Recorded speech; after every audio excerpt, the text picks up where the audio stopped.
વાત કરીએ બનાસકાંઠાની તો બનાસકાંઠાના થરાદમાં જાનદી ગામની શાળામાં પાણી ભરાઈ ચૂક્યા છે।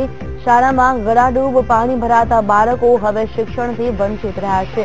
શાળા બંધ રહેતા વિદ્યાર્થીઓ પણ હવે મૂંઝવણમાં મુકાઈ ગયા છે। તેમના ભાવિને લઈને હવે ચિંતા સતાવી રહી છે। અનેક રજૂઆત છતાં પણ શિક્ષણ ખાતું ગાઢ નિંદ્રામાં હોય તેમ લાગી રહ્યું છે। જે રીતે કેરસમાં પાણી ભરાઈ ચૂક્યા છે ત્યારે તંત્ર પણ હવે આ શાળા પાસે આવ્યું નથી। ગળા સુધીનું પાણી ભરાઈ જતા વિદ્યાર્થીઓ પણ હવે મૂંઝવણમાં મુકાઈ ગયા છે। શિક્ષણથી બાળકો હવે વંચિત રહ્યા છે। જે રીતે વરસાદે અનેક જગ્યા પર તારાજી સર્જી છે ત્યારે બનાસકાંઠાના થરાદમાં એક શાળામાં ગળાડૂબ પાણી ભરાતા તંત્ર પણ હવે નિંદ્રામાં હોય તેમ લાગી રહ્યું છે।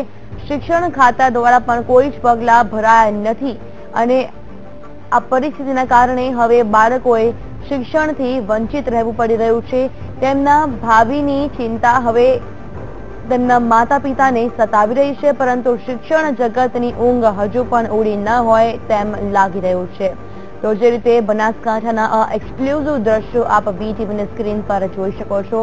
200 વિદ્યાર્થીઓ શિક્ષણથી વંચિત રહ્યા છે। ત્યારે સવાલ એ થાય છે કે આખરે તંત્ર દ્વારા શા માટે કોઈ કાર્યવાહી કરાતી નથી અને આ ઉપરાંત શિક્ષણ ખાતા દ્વારા પણ શા માટે કોઈ પગલાં લેવાતા નથી। આખરે ક્યાં સુધી બાળકોના ભાવિ સાથે